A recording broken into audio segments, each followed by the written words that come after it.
Саламатсыңарбы балдар? Кана балдар? Бүгүнкү сабакка даярбызбы? Музыка сабагын өтөбүз. Сабактын темасы жаман кара уулу музоке, керемет добуштуу ооз комуз. Сабактын максаты комузчу, ырчы, манасчы музокенин чыгармачылыгы менен таанышасыңар, кыргыз элинин улуттук аспабы болгон ооз комуз жөнүндө билесиңер. Өнөргө, маданиятка болгон кызыгууңар артат. Элибиздин маданиятын, чыгармачыл инсандарын сыйлоого, урматтоого тарбияланасыңар. Жаман кара уулу музоке кыргыздын элдик аспаптык музыкасында көрүнүктүү орунду ээлейт. Ал эл ичинде кыргыз күүсүнүн пири деп аталган. Музоке комузчулук, күүчүлүк гана эмес, манасчылык, ырчылык, акындык өнөрүн бирдей алып жүргөн. Музоке бала кезинен эле элдик ыркүүлөрдү, дастандарды угууга ышкыбоз болуп өскөн. Анын мындай шыктануусу актаңдай акын, манасчы, залкар комузчу, күүчү болушуна жол ачкан.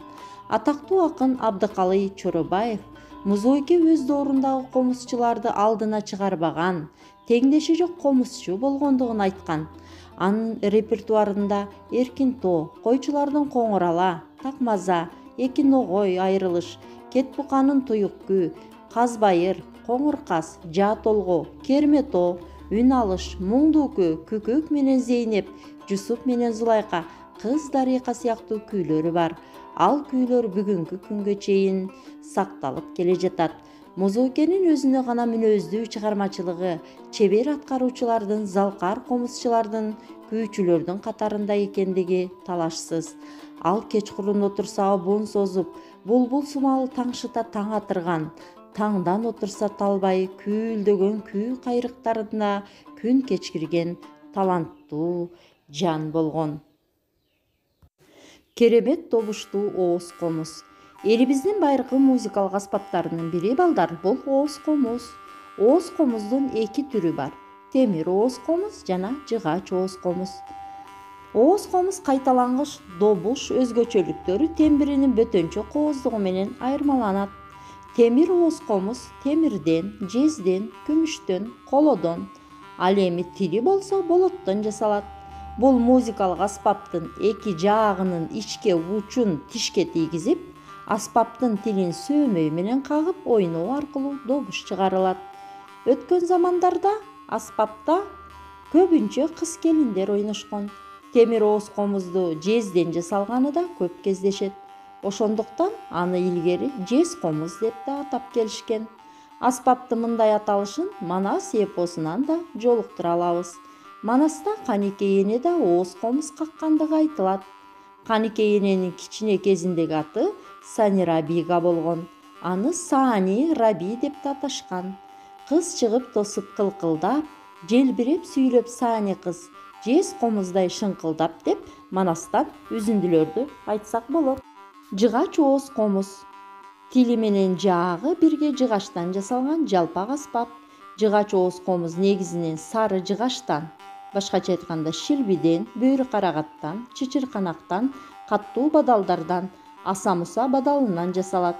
Аспаптын тилине тагылган жип какма боо.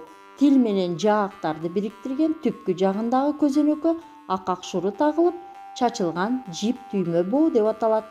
Аспапта добуш чыгаруу аны аткаруучунун эриндерине жакындатып, какма боону кескин тартуу менен пайда болот. Жыгач ооз комузда күкү, боз үй, жайлоодо сыяктуу күүлөр аткарылат. Балдар, биз силер менен бирге жаман кара уулу музокенин муңдуу күүсүн жана ооз комуз күүсүн уктук. Кагызды бышыктайбыз. Музоке ким болгон? Музокенин комузчулук өнөрдөн башка дагы кандай өнөрлөрү болгон? Музокенин кандай күүлөрүн билесиңер? Ооз комуз аспабын кандай түрлөрү бар? Эмне үчүн темир ооз комуз, жыгач ооз комуз деп атайбыз? Ушул суроолорго балдар жооп беребиз. Силердин берген жообуңарга карап, билимиңерди баалап коеюн. Азаматсыңар балдар, силер өтө акылдуу балдарсыңар. Эми балдар, үйгө тапшырма алгыла. Чоң атамдын комузу дегендерди жаттап обону менен ырдайбыз.